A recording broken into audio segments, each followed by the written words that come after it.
moments between University of Perpetual Help and Emilio Ginaldo College. And Bianca, what did you like from EAC in that set number 2? They were moving continuously, like I said earlier. Yung defense nila, nakukuha nila at the right pace, at the right time, and it's because they keep on moving. Hindi sila nagpapahinga, and that is what Perpetual did in the second set.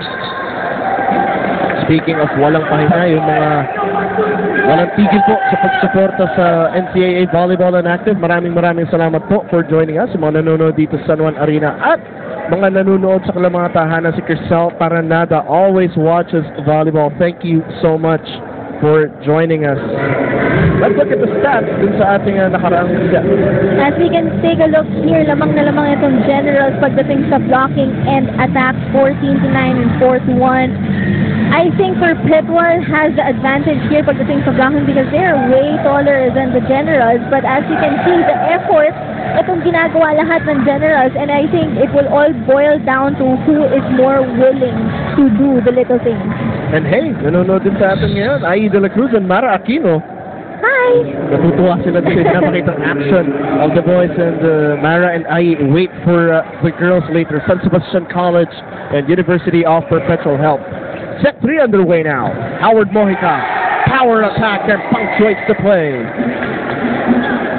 What a play for Howard Mojica, coming to life. Mukhang ginanahan to si Howard kasi nakikita niya may katulong na ako in carrying the offensive load. And malaking pagbubusa sa momentum and ng confidence yan para sa the rest of the generals. Savellano tried to drop it over. Pamintuan cross-court setup. Howard Mojica off the blocker, finding the gaps in the defense. You know what I like about the generals is that the energy nila is still there. Every point is such a celebration, something that Perpetual has to look out for. But body language, Perpetual is looking a little tight in set number 2 and 3. That's right. Wala ka makikita nakasmile dyan. Sabi naman ni Jay De La Cruz, nandito ko naka-game 8. He gets that point. We are now 2-1 dito sa ating set number 3. I think Perpetual needs to smile a little. Sabi nga nila, diba, once you smile, even if you fake a smile, it will actually still help you feel a little better. Look at that attack. Almost stopped. Ball still in play. Diezmo sets it up. Savellano off speed. Tried to go for a check ball. Pero napunto sa EAC. And Savellano trying to be the spark plug para sa kanyang tutunan. Adam Daquer back on the floor para dito sa Perpetual Help. Diezmo sets it up to Jay De La Cruz. This is what Coach Aguilar has been asking for. Madami silang ganyan, madami silang variations in their plays. They just need to get that right. Defense in. Team Captain De La Cruz on deck to serve. Good strong one. And that will sail with Dennis Entaya. Trying to receive that ball. Point will go to Perpetual Help. 3-all po ang ating talaan dito sa set number 3. Yu sets it up for Howard, but Edmar Sanchez up and away and protects the net. Look at that. Edmar Sanchez, masang-masa yung play na gagawin ng EAC. They need to maintain that for the rest of the game. Lalo na hindi lang si Edward Mojica ang gumagawa dito para sa Generals. There are 2 other more. Off-speed attack. That's good. Para dito sa EAC.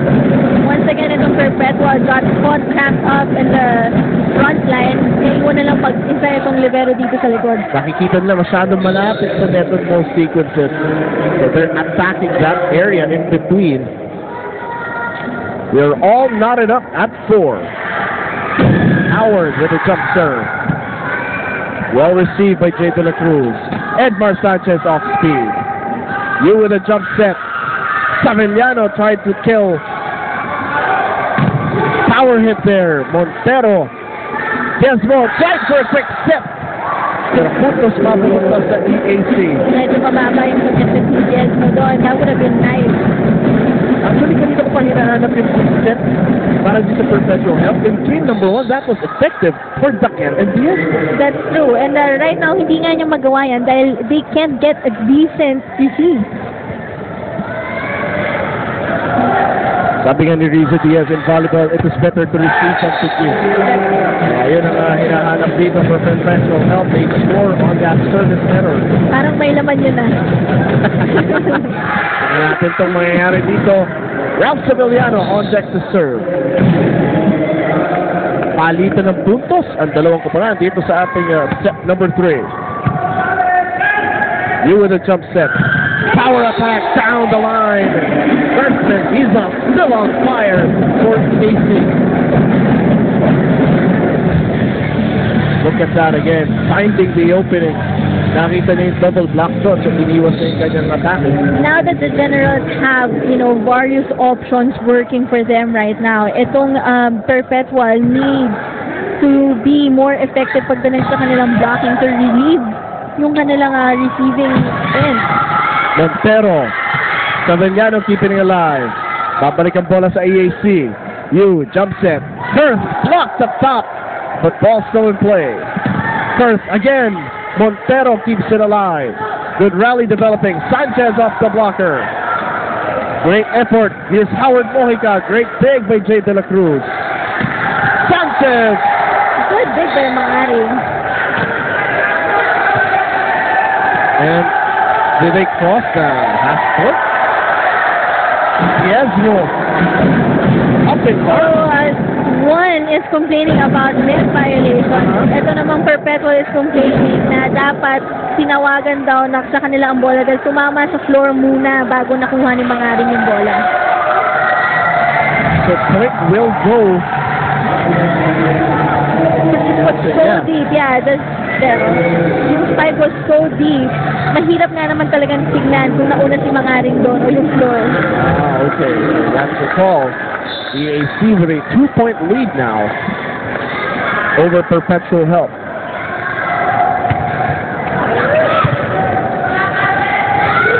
Sanchez.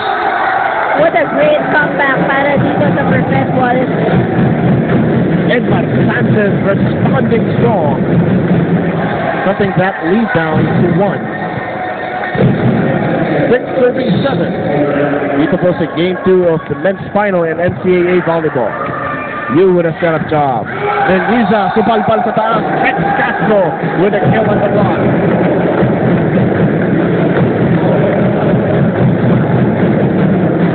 The Generals can put their guards down now. It's a tie game. Not against the inexperienced team like Perpetual Health. But the Generals have been playing well. Mojica. What a play for Howard Mojica, sending us into our first technical timeout. 8-7. Tracking score, more action when we return.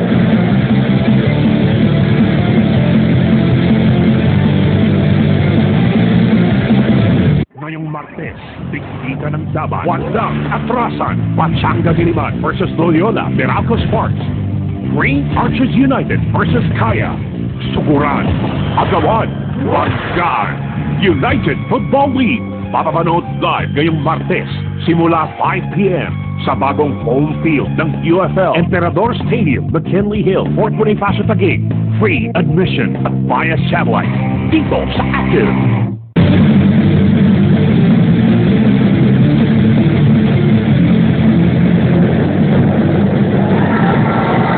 Buhay na buhay pa rin ang fans ng University of Perpetual Health. Obviously, they're very confident in their team. Pero yung fans naman itong EAC General, hindi rin susukot. Howard Mojica playing very well in this third set. Game number 2 between Emilio Aguinaldo College and University of Perpetual Health. And Miyaka, narinig ko ito si Coach Sempronio Acailar, really challenging his boys to execute properly. Because this is not done. Never nakapunta ng Atletico General against them. Now, Sanchez. Sinilip muna yung area before punctuating that play. We're all tied up at 8. Can they keep this going, though? Howard from the back line.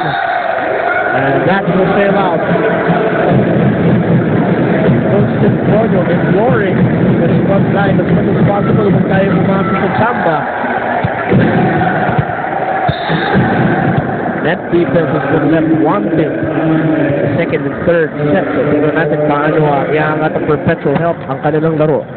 Sanchez with the service. New setup job. Meliza off the blocker gets the point. Then Coach Akela asking for his boys to wake up. Energy level, tsaka yung hustle ng EAC, doing the work for them, keeping it close. That's right. Jay De La Cruz, off the blocker, gets the point. De La Cruz has been the most consistent player throughout 3 sets para din sa outlet. Ngayon naman sasabihin natin itong perpetual, itong si De La Cruz needs help. He needs more production. Surprisingly. Yeah, kasi sila yung mas madaming options kaysa dito sa Generals. And right now, it's looking like si De La Cruz lang ang pumunta dito sa venue. Good block up top. Boston in play. De La Cruz with a good effort. New cross-court setup. Howard Mojica, sipalpal sa taas. Mojica sumubok ulit. Great dig by Edmar. Jump set. Jay De La Cruz.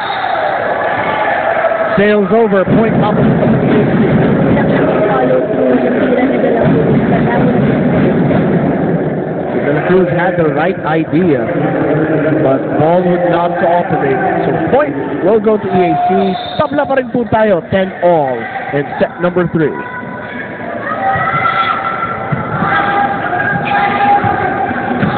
Jay. Good dig though by Mangaring. Here's Howard. Blocked up top. And Rex Castro is pumped up. I think once again, itong Generals is resorting again mostly on Howard Mojica. They need to shake things up once again. Most especially now na dikit itong laban. Rex Castro on deck to serve after getting that block and the kill. 11 serving 10. You with a jump set. Attack goes out of bounds. Point goes to the outside. Coach not telling his boys stay focused. So Rex Castro back-to-back duty at the service line.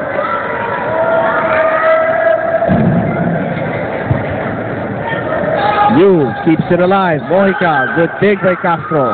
Daker tries to drop it. Setup job, Howard Mojica, off speed. Buhay pa bola. Umatake si Jay De La Cruz sa Supalpal. Setup job para kay Jay De La Cruz ulit. Sabellano keeping it alive. Bumuelo, umatake, Supalpal. And EAC with a great play. Walang bumibitaw dito sa ating set number 3. Let's look at that again. Diezmo. Bumuelo na dun si Sabellano, but good anticipation by Howard Mojica. That was a close call by the referee. That would have been a pancake. Kasi tawag dun pancake, diba? Pag nilagay mo yung kamay mo, your palms mo on the floor, tapos pinatama mo na lang yung bola. Good call by the referee though. Daker with authority. So 2-point lead now. Pinakahawakan ng perpetual help. Yan yung sinasabi ko kanina, Miyaka. That quick set for Adam Daker that's been missing, and finally it shows up in the third set. Once again, it started with a good receive. So again, reception and digging, crucial skills na kailangan tutukan ng defending champion. Lucky break para sa General. Looking at the back line of perpetual help, they a step slower than usual compared to the effort nila ng opening set. That's true. I can tell a lot of them are just standing, you know. Usually pag nasa likod kayo, you keep on moving side to side, you know. You just don't stand in one place. Kagaya ng ginagawa ng libero nila right now. Also it's the feet, dapat. That's right. Howard with the jump serve. Sanchez off the blocker. Sanchez finally showing up. He has scored on 3 or 4 attacks so far. He's starting set number 3. 2-point lead rather. This nahawakan of Perpetual Health. Ralph Sevillano on deck to serve.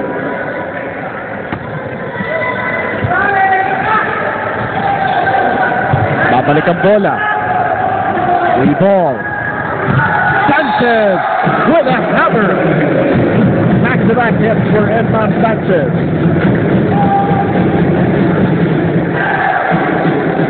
15-12 now. I think the biggest lead is at set number 3. I think the Generals need to do a better job in terms of her blocking. And dito sa liga natin, they have the top 2 blockers. So, kailangan yan ang pairalin nila here in the third set. Pangaring slows it down. Huhulog ang bola. Balik sa Perpetual. Daker. And great read by Diezmo.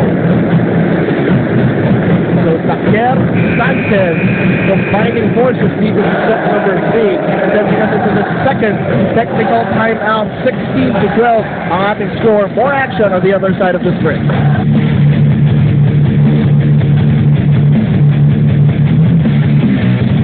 Mga kamag-anak ka bang nasa abroad na sabik mapanood ang PBA? Ito ang good news namin para sa iyo. Dahil pwede na nilang matutukan ang pinakasariwang mga laban ngayong 2013 season. Saan bang party ng mundo? Tuloy-tuloy ang kampihan sa PBA, sa Aksyon, TV International. Dali, mag-subscribe na sa mga sumusunod na cable provider sa area ninyo.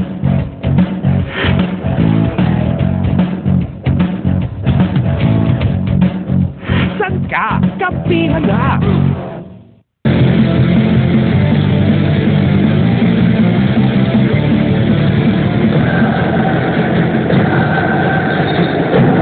12 is the score. The defending champions looking for a three-peat and looking to come back from the dead after surrendering that second set. Attacks now. Lumamang na itong Altas ko para sa mga General. At kung makikita natin yung mga previous attacks nitong Generals, it's all Howard Mojica. Hindi pa natin nakikita mag-attack itong si Melissa dito. Parang bumalik yung habit nitong EAC relying too much on Howard Mojica. Melissa now hearing the call for help. Sometimes I think listen to us here. Over at that, So first Melissa gets the point para sa EAC. 3-point deficit, 13 serving 16. What the Generals need to watch out right now is yung composure nila. Nagawa nila in the second set, diba? For sure, kaya ulit nilang gawin yan right now. Taker tried to go for a quick kill. Sevillano cross-court setup. Edmar, sobrang tira.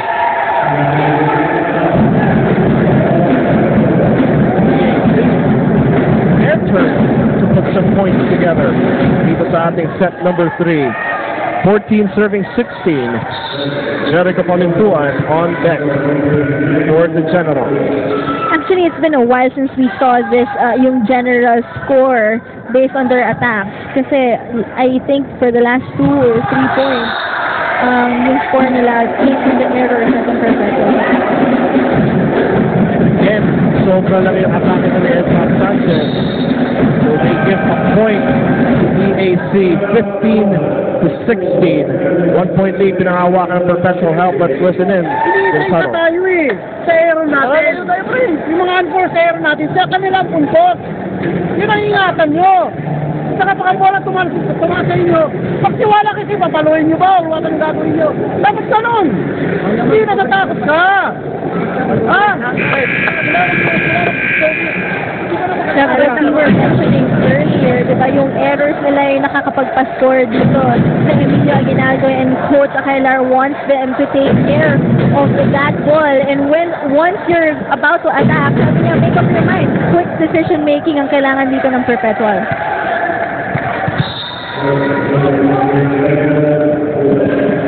Jericho Palintuan back on deck to serve.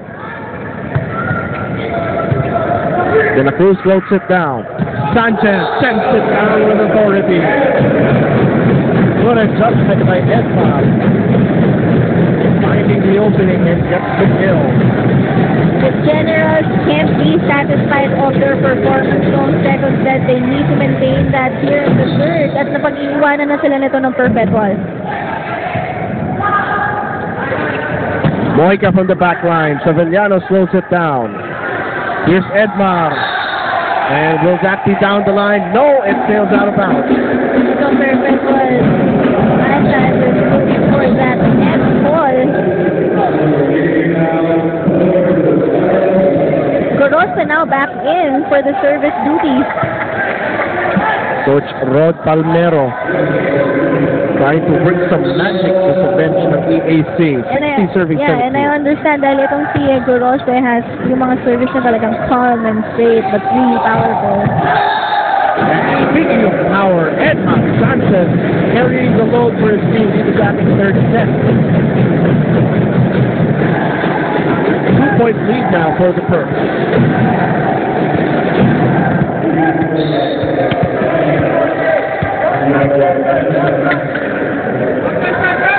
Here's Edmar Sanchez taking his time and measuring that service. Good dig. Volley, babalik na lang ni Howard. De La Cruz attacking that middle opening. And Jay De La Cruz An attack by De La Cruz. rising high and putting it down hard. Look at that. Jay De La Cruz with the hand time. Nakita mo si De La Cruz yung way dapat ng spike niya is directly to Mojica pero ang ginawa niya, kinabig niya ng konti papunting dun sa kaliwa. A great adjustment. And now let's listen into the support at courtside from Denise Stepp. You know, guys, when I was talking to Coach Rod Palmero earlier, he talked about pressure, he talked about skill. But what stood out most is when he talked about the general's determination. Sabi niya, naniniwala daw siya na kayang-kaya ng mga general na talunan itong koponan ng Perpetual Help. Basta hindi lang nila tigilan ang paglalaro ng may puso. Hindi rin daw importante ang nakaraang laro at pagkatalo. Ang kailangan nilang gawin ngayon ay pagtuunan ng pansin kung paano sila makakatulong sa kanilang sarili at isa't isa. He also added that if you put all statistics aside, they have as much chance of winning this game, maybe even better, guys. Thank you so much, Denise Stepp. Good rally starting to develop here. And ball sails out of bounds. And Lisa thought that was in. So puso, ando pa rin. Determinasyon, ando pa rin. Pero kailangan pa rin ng execution if they want to take this stand. Let's listen into the KC huddle. Kailangan ba sabihin sa inyo lang? Receive ang unahin natin, receive lang. Yung depensa natin, nagkiklik. Kaso pagdating sa inyo ng bola, pag sila nag-serve, ano gagawin? Nakaka-atake sila. Ano? Bakit natatakot na naman kayo? Hindi natatakot na. Go! And like what we've been mentioning the whole game, kailangan una talaga ang receive. Ayaw ni Coach Rod yung mga natatakot, di ba? Kasi nakita naman natin tong attack ng Perpetual is really forceful, diba? Sobrang powerful. Ang gagawin na lang na tong mga generals, tapisin lang nila sa forearm nila. Would be fine after that. 21-16 ang ating score. Perpetual Help with the lead. The attacks again. Perpetual Help behind Edmar Sanchez and Jay De La Cruz leading in the attacks department. And like we said earlier, yung mga attacks na yan, mostly kay Edward Mojica, they've been resorting to him the whole third set. I think they picked it up again. Ganda ng hulog na yun. Ang EDC, they get the point and the ball back. So 17 serving 21.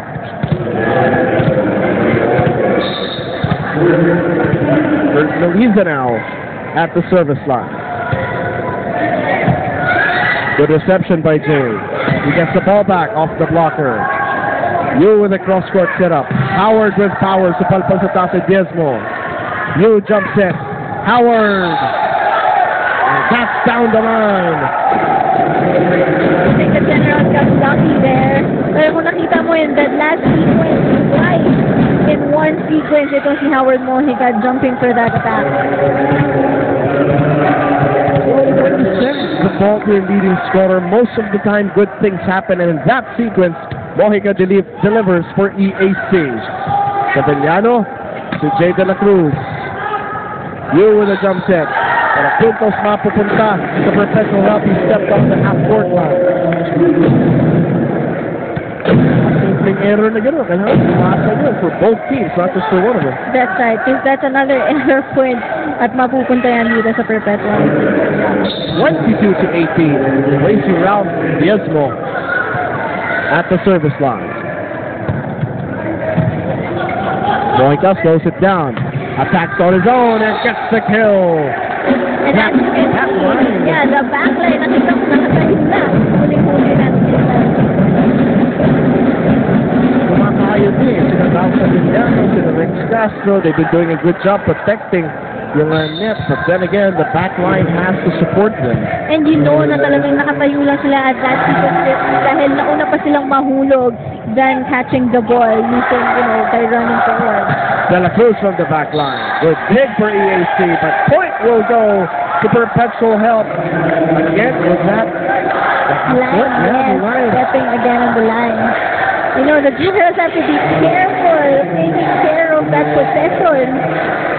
Because Perpetual Help is just 2 points away from bagging set number 3. They're actually giving this set away if they keep on doing that. Rex Castro, good strong service. You with the setup job. Great dig by Edna. Joust at the top, won by Guerrilla. Good approach by Guerrilla. At that time, Guerrilla was peaking at the right time. Kailangan din yung timing sa talon sa mga ganun situation. So Smith Raymond Guerrilla at the point and is on deck to serve. Pero slows it down, back sets it to Jay De La Cruz. Good dig. Howard Mojica again.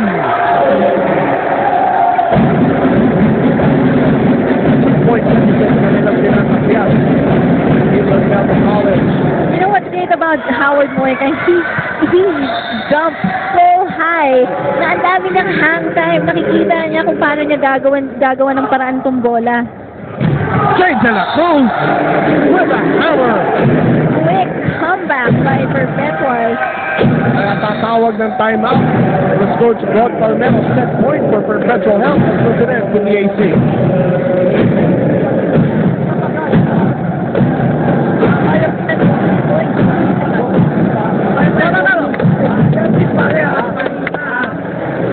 Daanin natin sa maganda rin para makabawi.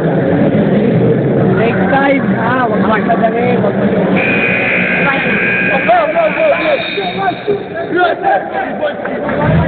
Let's take a look at this play here. Mojica with the adjustment, pinadaan sa blocker yung bola. Perpetual Help was unable to control it, but look at this. Double fake by Daquer and Sandiniano setting up the Jay De La Cruz hammer down the middle. And that's what the generals need to be aware of as we take a look the digs here. The Perpetual is leading with 8-4. Kagaya ng sabi ko, itong generals need to look out for those kinds of variations pagdating sa offense nitong Perpetual. Babalik ang bola, De La Cruz. Oh, Daquer takes the third set with a powerful kill. And Perpetual Help is back in the driver's seat. They take that set 25-21. What a play for Adam Daquer, rising high and throwing it down hard. Jay De La Cruz with another hammer of his own. Edman Sanchez not giving up. And Perpetual Help is pumped up. They have a 2-1 advantage. They will try to get set number 4 when we come back. Active's Veteran Showcase. Pwede kayo mamili from single, double, king size, queen size, at ang aming best seller, the Boxer Size Bed.